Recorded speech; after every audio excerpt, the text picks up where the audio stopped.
Greetings, Earthlings. This is Kathy Beal of EmpowermentUnlimited.net. We are in eclipse season. The big event in the month of September is on the 17th. It's this week as this episode is airing. We're beginning the next eclipse family in the signs of Virgo and Pisces, which are going to be stirring issues of boundaries versus all connectedness, service versus martyrdom or victimization, and overthinking versus universal faith. This eclipse season begins with a lunar eclipse, the Pisces full moon. A lunar eclipse is like a full moon on a really unhealthy level of steroids that would kill a mere mortal. It is a time of incredible escalating of long simmering problems, circumstances, situations, of revelations of people and situations and circumstances just leaving, getting booted out, and having a general feeling of chapters starting to close. This eclipse is starting a cycle that's going to be with us for the next couple of years. The cycle we've been under is still with us, the Aries Libra eclipses, which are rewriting and resetting our relationship ground rules and how we interact with each other. What makes this particular lunar eclipse so bonkers, yes, that's the word, is that it is conjunct Neptune, the ruler of Pisces, the font of highest wisdom and most compassionate love, incredible inspiration. It's also what I call the cosmic fog machine. Lies, pyrite, fool's gold, magical thinking, completely being completely unhinged from reality. This particular eclipse is going to start the wrapping up and winding down of Neptune's time in Pisces, where he's been since April 2011. So that time period may end up being very pivotal or informative for you to consider. And he's going to be moving out, starting his move out in the spring. But now he is traveling also with with the two cosmic change agents, at least through the middle of November.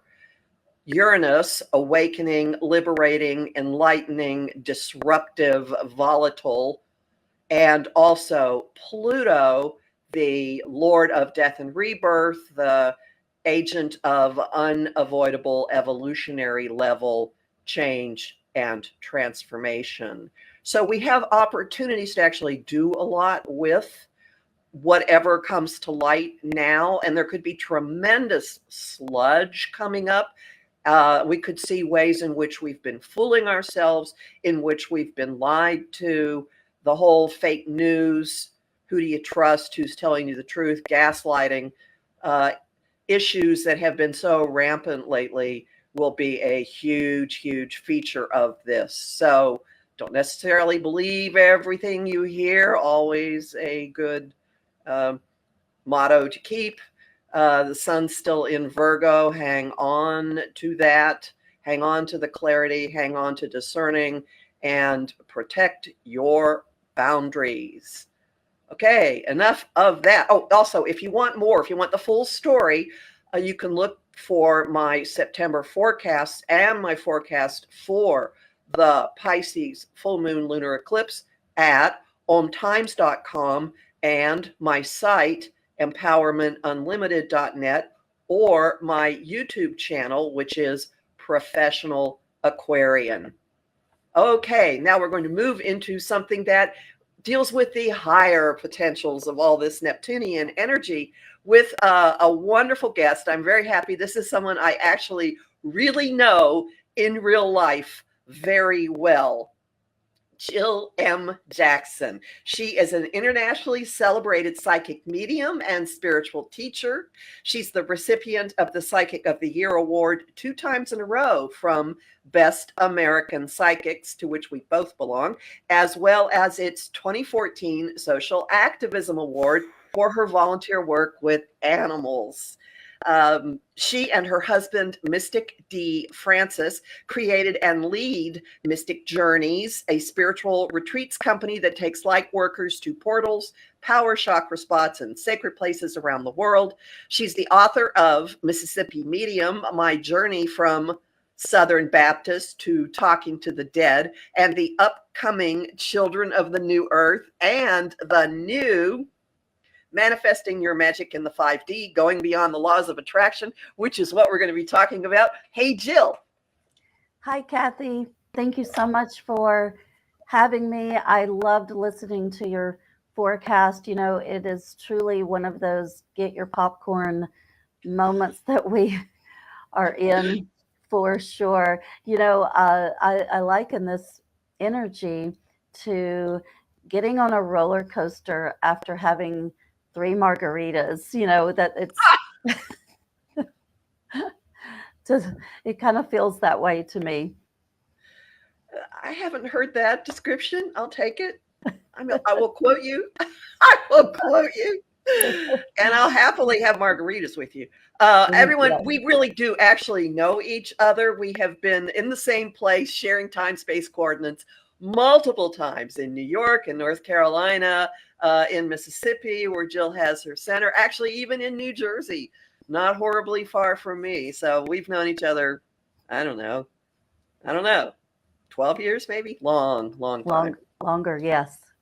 So, before we get into your book, I always like to have a first time guest give a little bit of the background of their journey, because, like so many of us in this general line of work, you started out doing something extremely conventional and then you found yourself here. So, could you talk a little bit about your journey to psychic mediumship? Absolutely. I was born able to see the spirit world. I've been able to see with my physical eyes since I was a child. And, you know, I thought everybody could see spirit. And I remember sitting outside many times because there were just so many people, visitors in my house. And at the time, I could not hear them. Now I'm able to hear them. But when I was a child, I could only see them. And it was frightening to me. I didn't quite understand what was going on.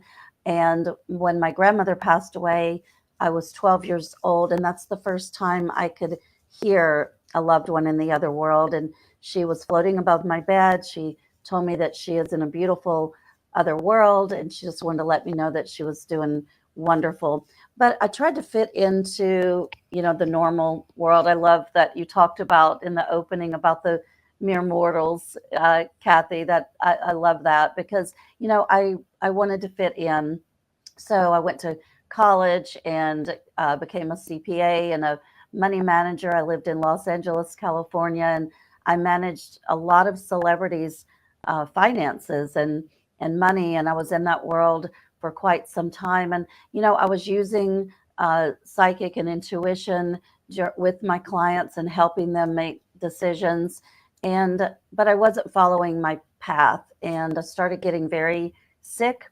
I had 2 times I was in the hospital. I was near death, and I realized that I was not on the path that I came here to do. And, you know, but like many of us, when you are in this corporate career and, you know, the income is quite wonderfully, you know, supportive, and I can see why people have a little bit of trepidation of jumping off that cliff, but I really didn't feel like that I had a choice any longer. And I jumped into this world. I started training. You know, I'm a real huge advocate of training. And I trained at Lilydale. I trained at Arthur Findlay College. I trained at the Journey Within in New Jersey, in your neck of the woods, Kathy. And here I am today.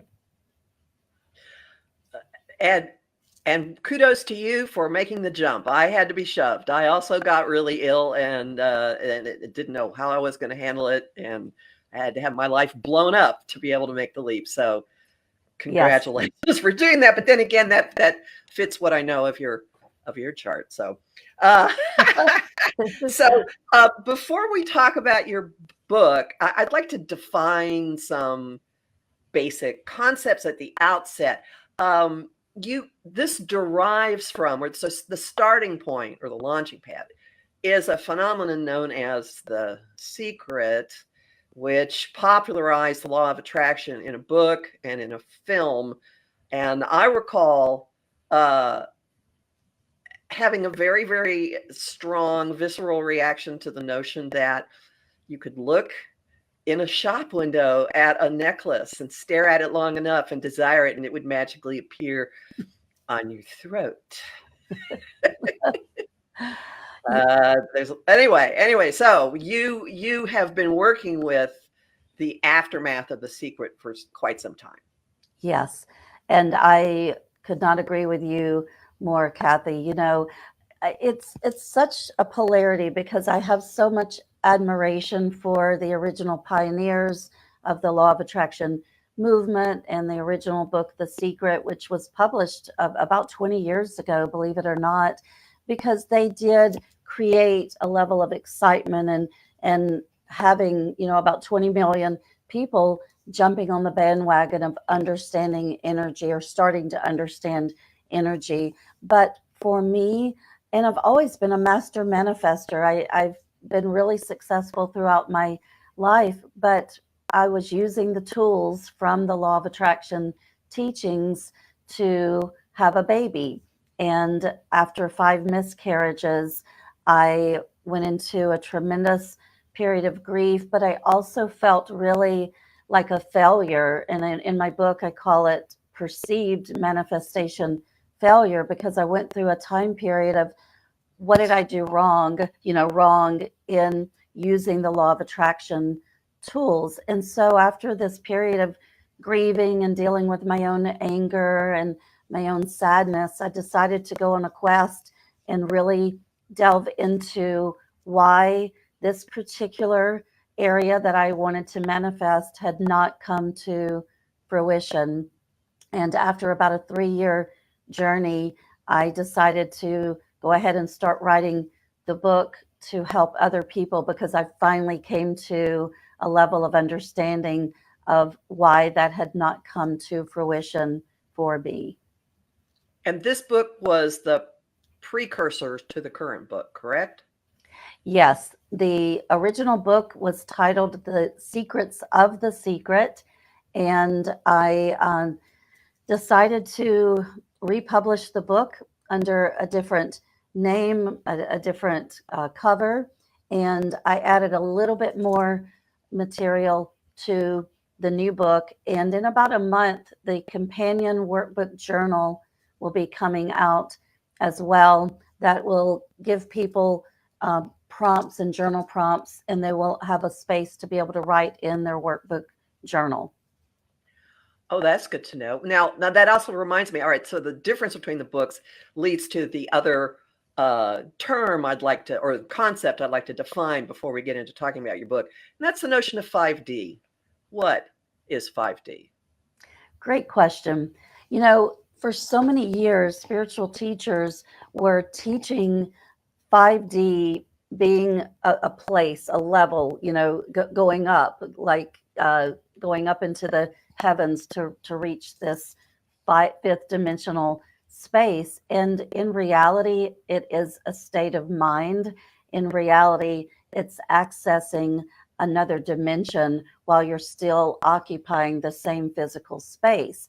And it's why you can be in the same physical room with someone who has chosen to anchor their energy in third dimension, which is the dimension of polarity, division, hate, anger, you know, chaos, and someone else in the same space who has integrated the fifth dimensional energy into their vibrational field.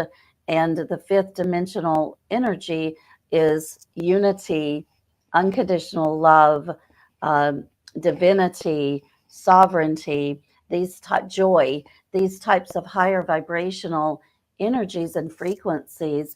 And when that person has integrated that into their auric field, their light is shining brighter. This is why more and more people are attracted to those on a spiritual path, because they don't understand why they're attracted to them, but the fifth dimensional frequency helps shine the light brighter. But it's so interesting how somebody can be occupying the same physical space, but be in a different dimension. And that's why so many people now are looking through a lens and seeing something very different that is playing out in their reality.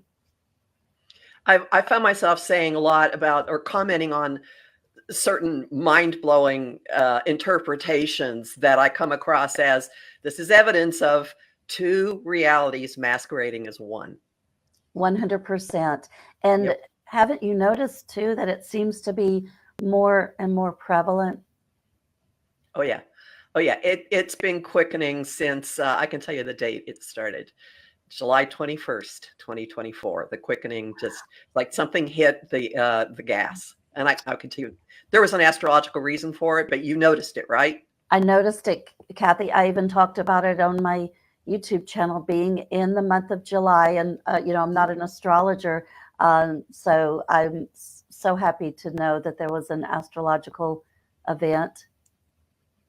Yep. And it's not going away. There's any of you out there going, oh, this isn't going to last. Oh, no, no, no, no, no, no, no, no. The other view of reality may have a brief resurgence, but no. Just watch how, I mean, it's actually been palpable how it's been spreading. A different way of viewing things and the emotional catharsis. Mm. So your book describes all kinds of, from many, many angles, what people can actually do with this. So you talk about other universal laws besides the law of attraction that play into what goes on. Absolutely. And this is what I discovered on my own journey of trying to find meaning behind why I had not been successful. So, and we'll talk a little bit later about past lives and soul contracts and karma, Right. but the other spiritual laws are the pillars of the law of attraction are the law of action and the law of vibration.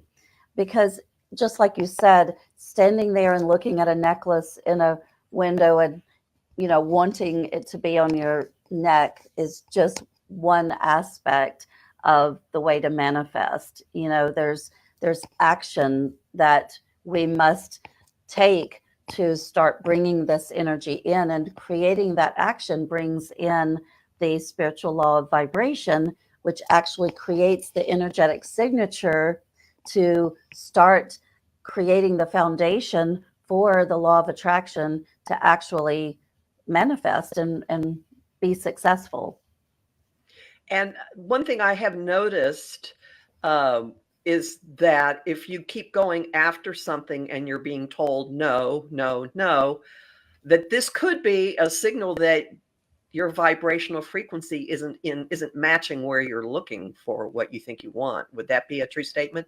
100% true statement. And so that's a huge part of it as well. And I think for most of the listeners, we can all look back on our lives and recognize that the things that we thought we wanted to manifest 5, 10, 15 years ago are very different than the things that we would want to manifest today. And that has to do with our own soul's evolution and growth, our own vibrational frequency.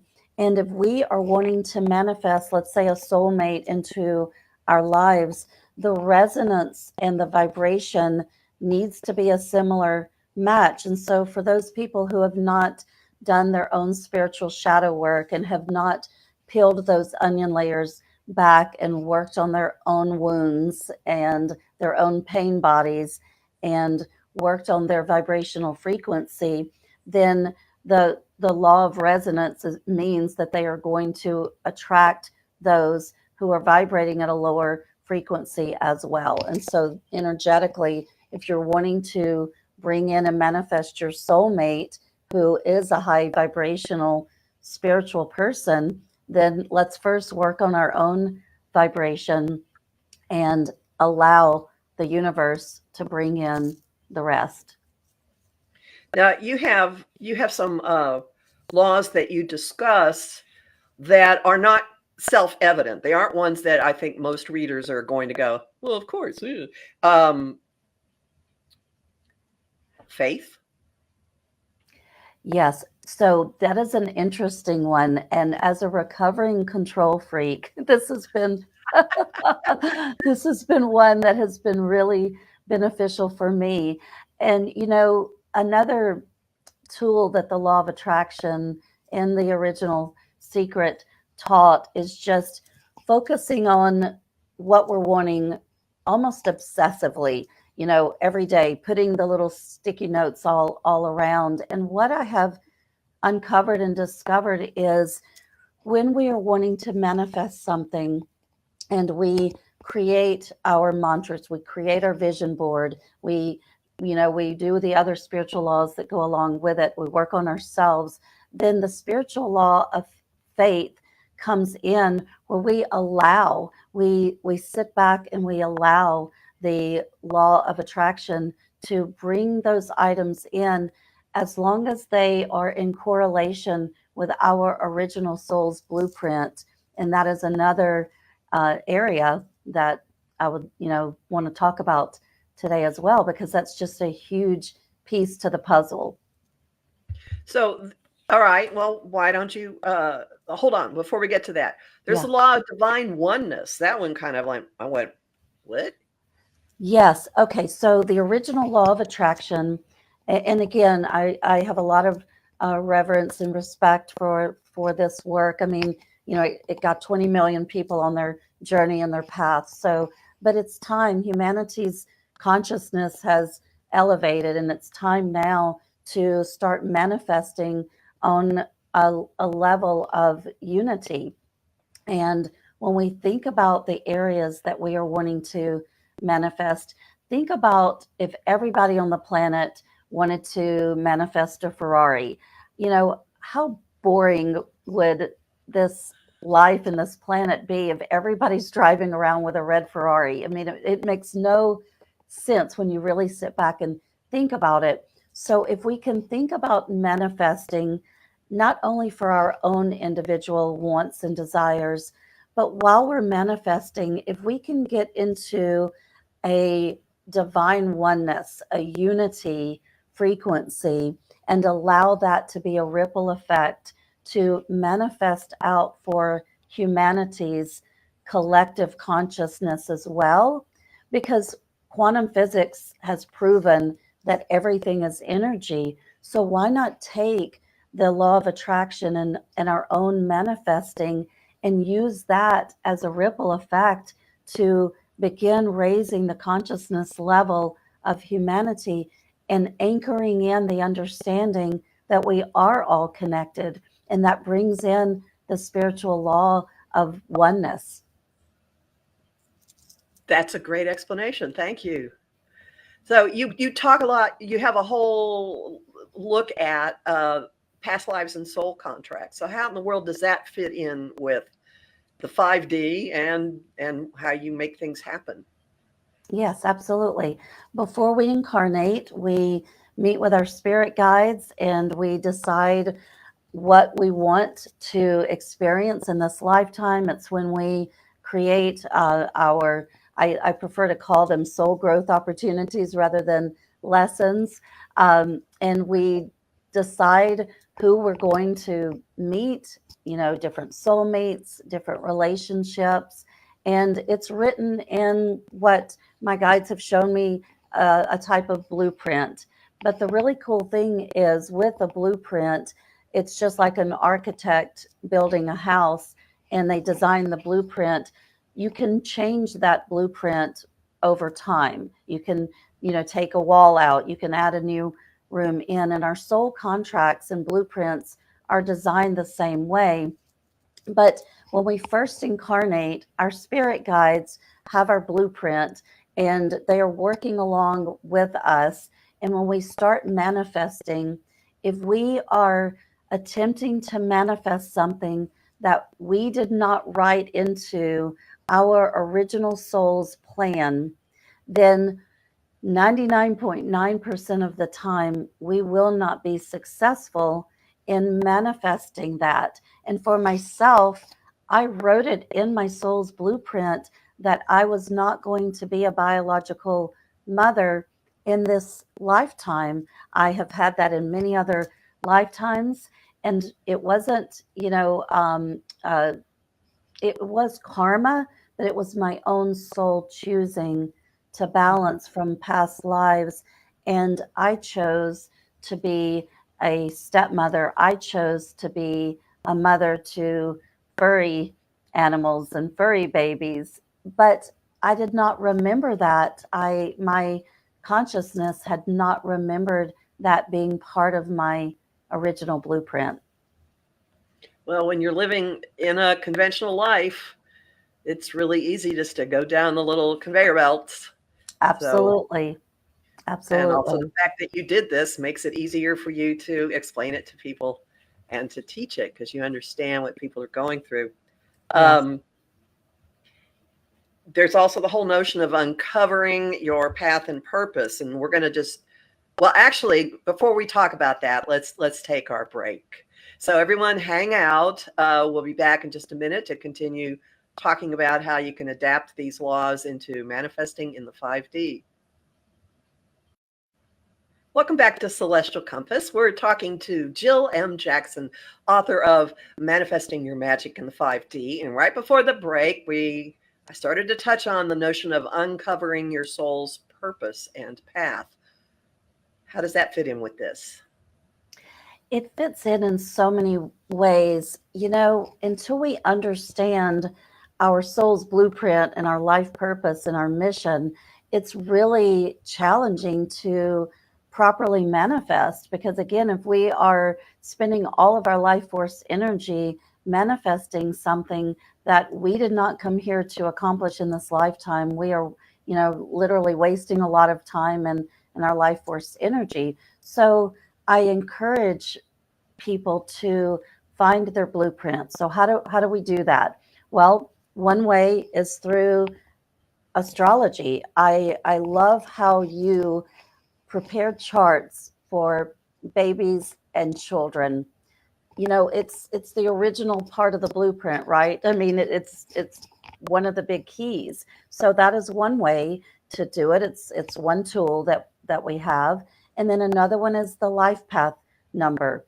Coming up and finding out our life path number, that tells us a lot. It's kind of like a fun puzzle that we get to play, is all these different pieces. And let's bring in astrology. Let's bring in numerology with life path. And then let's bring in even past life regression, because past life regression can help us understand what we have done and who we have been in past lives. That helps us understand some of those learnings and wisdom that we bring into this lifetime.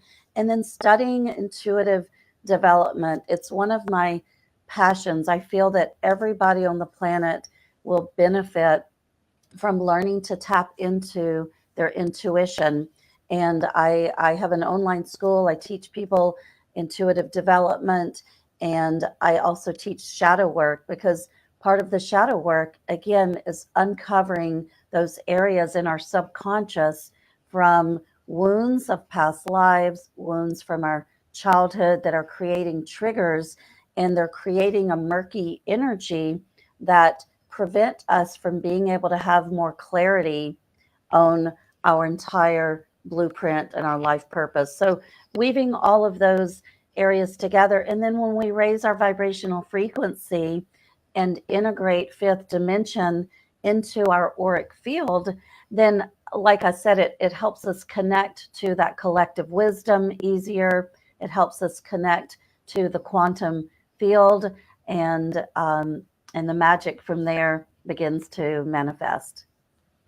So raising your vibrational frequency. People will say things like, oh, go out in nature or meditate. I have found personally, and then I want to hear what your techniques are, that if I don't immediately act on an impulse and let it sit overnight or maybe the next day, that my, whatever label you want to put on it, will send the answer up that my brain would not have figured out.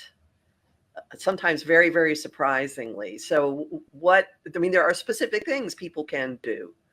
Yes, and I love that one, Kathy. You know, I've trained myself to, you know, we can retrain our brain waves as well. And when someone says, "Will you do this?" or "Can you do this for me?" or like you said, if there's a decision to be made, I have gotten into the practice of saying, "Let me meditate on that." And I allow the energy of it 24 hours. And like you said, the next day, the vibration of it, it gives us our answer many times. And by doing that, that is learning to trust our intuitive compass, if you will. And so that is one way to raise our vibration. And yes, nature meditation is another way, but practicing joy, practicing unconditional love, starting each day in an energy of gratitude, because let's face it, we have free will. It's the spiritual law of free will. We can choose each day to have a really, you know, crappy day, or we can choose to have a really amazing day. And starting the day in gratitude is another way to raise our vibrational frequency. Surrounding ourselves with positive, like-minded people. Another another way, remove yourself from toxic individuals. Don't listen to people who preach and talk about hate and division and separation, and who attempt to get the masses and attempt to get people to really dislike each other because of the color of their skin. That is lower vibrational energies. So we do not even want to give ourselves 3 seconds to tune into that vibration, because once we tune in and it, you know, the people that are doing that and getting their daily dose of hatred and division are lowering their frequency. It's the spiritual laws of vibration. I have found that I actually have a physical reaction, and it is not a pleasant one. So listen to your body, if nothing else. Okay, if your brain is arguing, oh, they're making a point, listen to your body. That's a piece of information. Yes, our bodies know. Our bodies know. You also talk about something that I have found really interesting. Often a homing thought that I will have, because I have homing thoughts of the week in my podcast. And often the homing thought will, if there's a particular Uranian aspect going on, will be, show me another way to look at this. So you talk about reframing your thinking, and doesn't your thinking can be part of what undercuts the law of attraction, right? Absolutely. You know, and again, have grace with ourselves because we are living a human experience.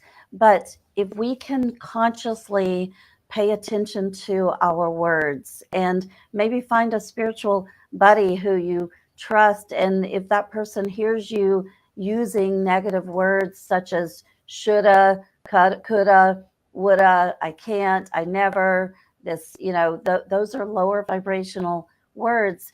If you find yourself saying something like this, then just release it and reframe it. It's really important to reframe those words in a really positive way and to speak the words in the present tense. That creates a very powerful energy signature that, again, helps us not only raise our vibration, not only integrate fifth dimensional frequencies into our auric field, but it helps us manifest everything that our soul chose before we incarnated in this lifetime. Words do carry energy. Yes, I mean, even Dr. Emoto proved it with water. You know, I saw science. him speak once. He had to have a translator. He did not have much of a command of English. It didn't matter. He was a Japanese scientist who actually used special type of photography to capture water molecules when different emotions or words were voiced into them. You can get a deck of them, a deck of cards of these images, and it's amazing how different the water actually looks depending on the nature of the word that's being injected into it. It's fascinating, and it's proof.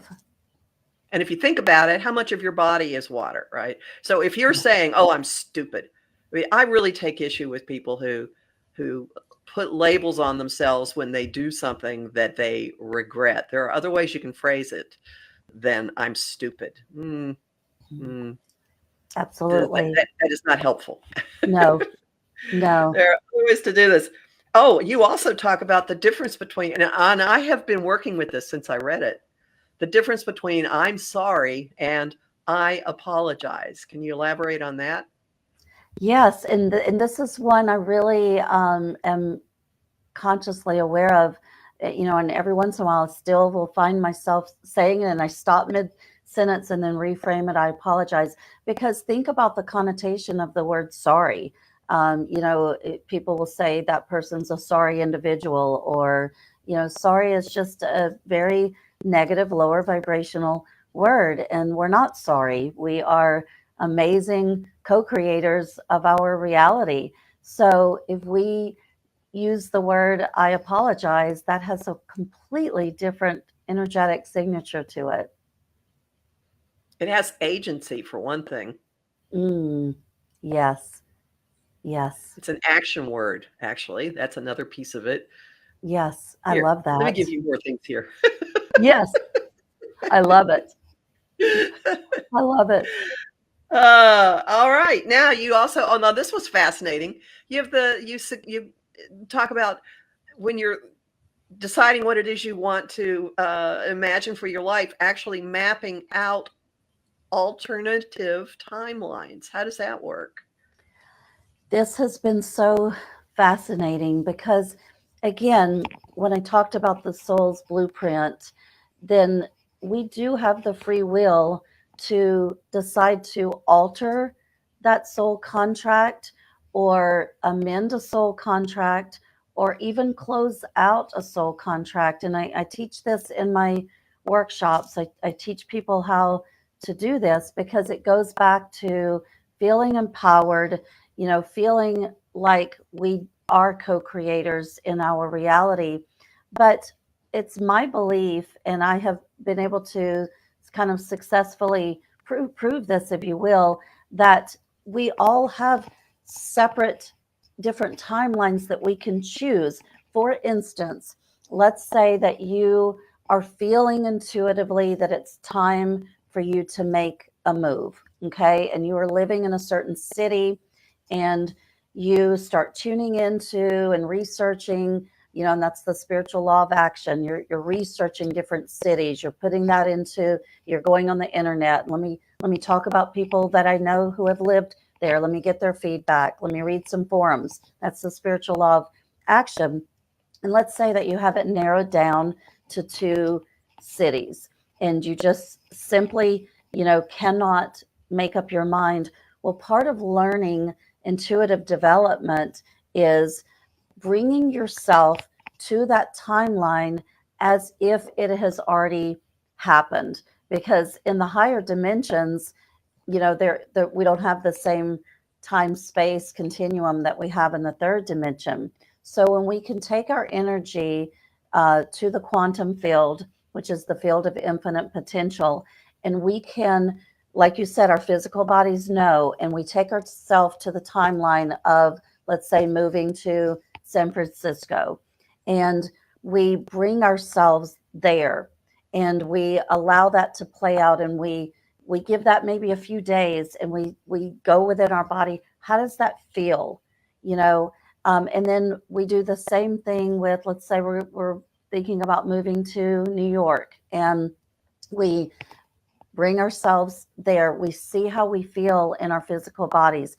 And this is where a really good professional psychic and astrologer can come into play as well, to help with this decision.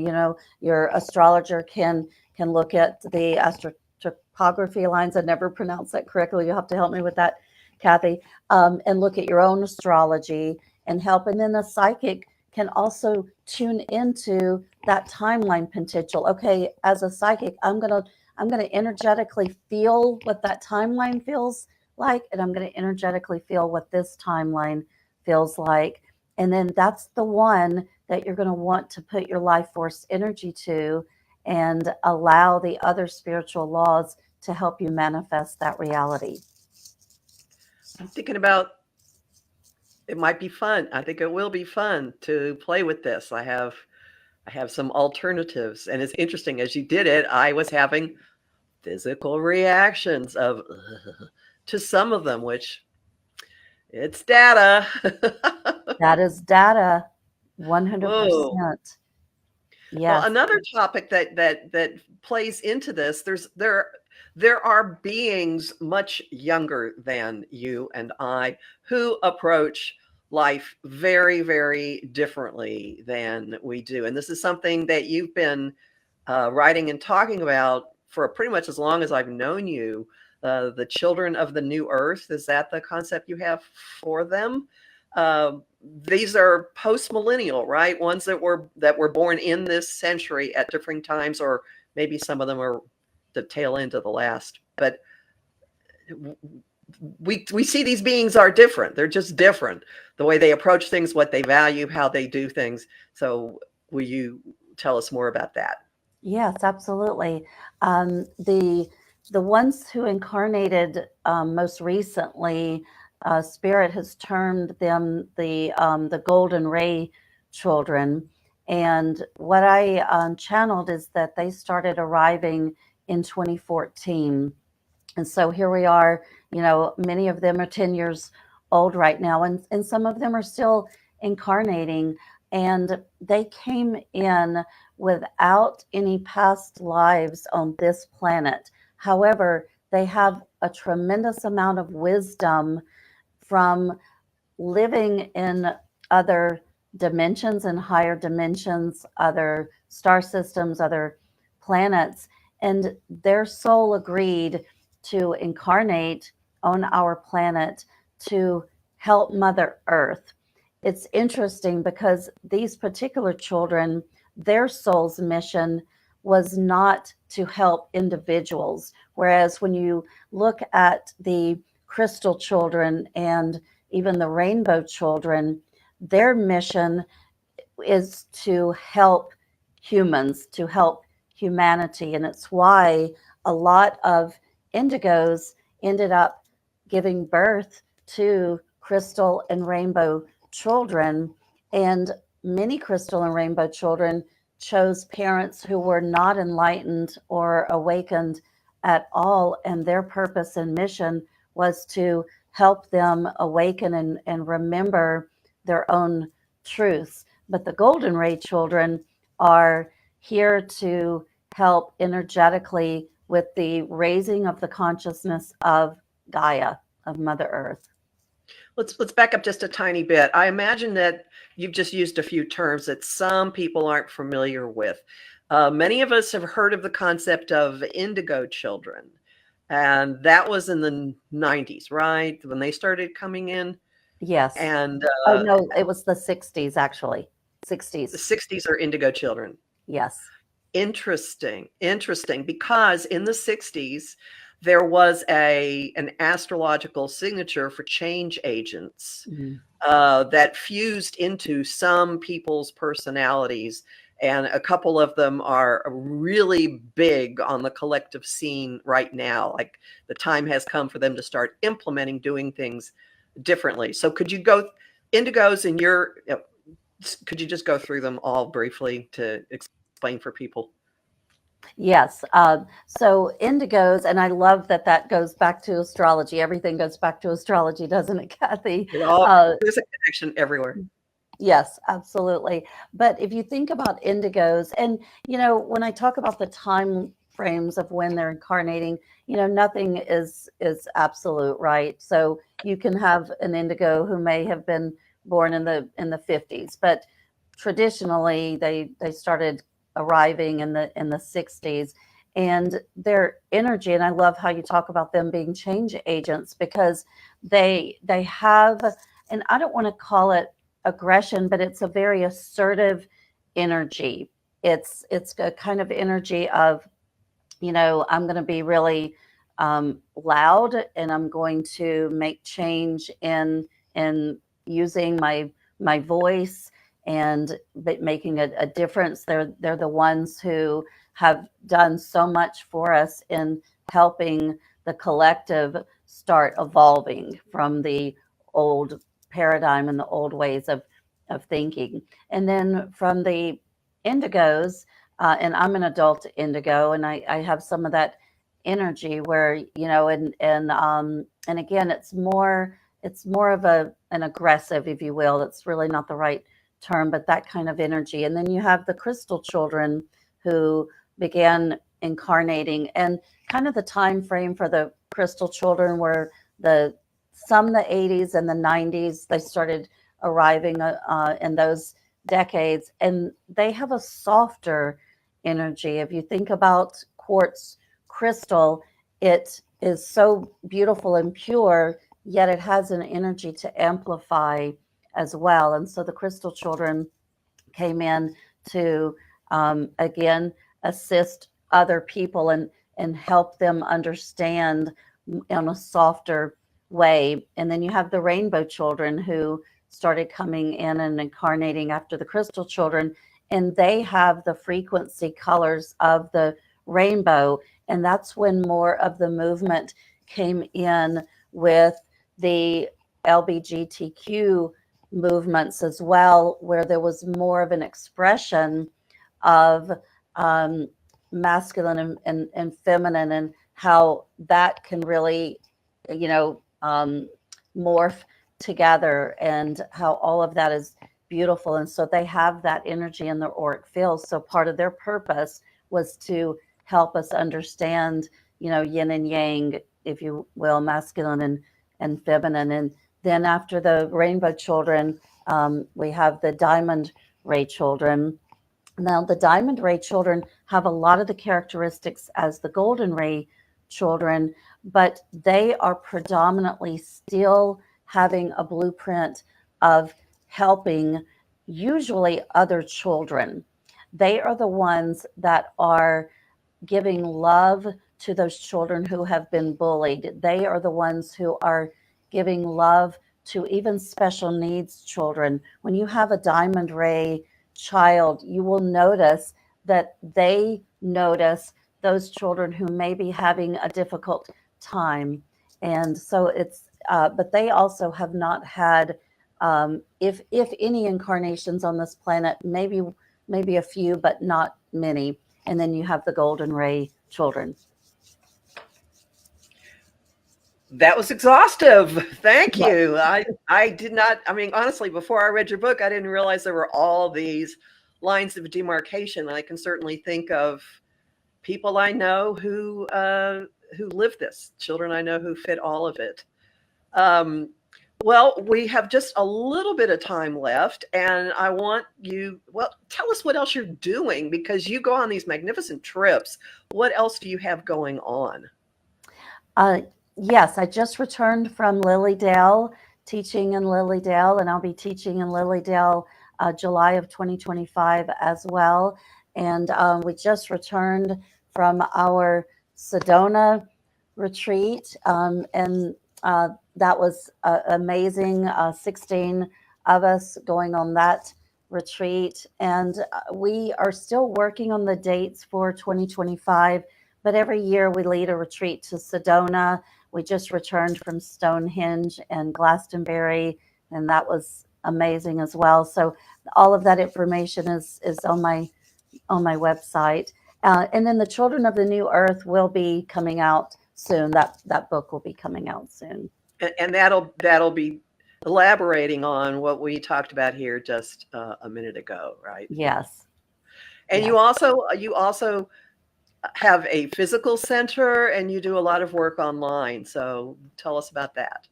Yes, Soul Synergy Center is in Flowood, Mississippi, right outside of Jackson.